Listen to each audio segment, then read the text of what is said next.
Attorney, doon po sa malamang nabotohan doon sa pagpapasabina sa bank and tax records, ano po ang magiging batayan dito? Simple majority po ba ng 24 senators or ng present sa trial?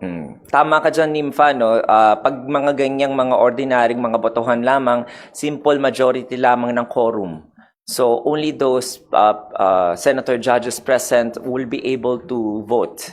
And yung mananalong boto doon is 50% plus 1.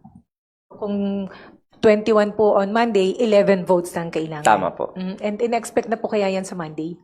Yes. Again, iba yung expectation sa realidad. Kanina natanong din ako, no, kung may expect ba mag-i-issue na tayo ng resolution on the issuance of subpoena.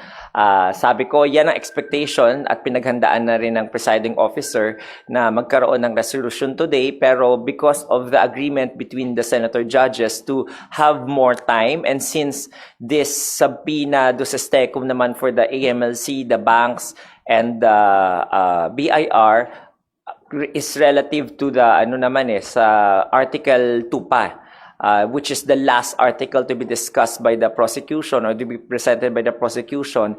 Kaya siguro yung mga senator judges opted for more time. And also, dahil nabawasan din yung mga witnesses sa Article 4, so technically we are expecting na baka before July ends, matapos na natin yung Article 4 at mag-umpisa na rin yung susunod na artikulo, which is Article 1 sa pagrepresenta ng ebidensya ng prosecution.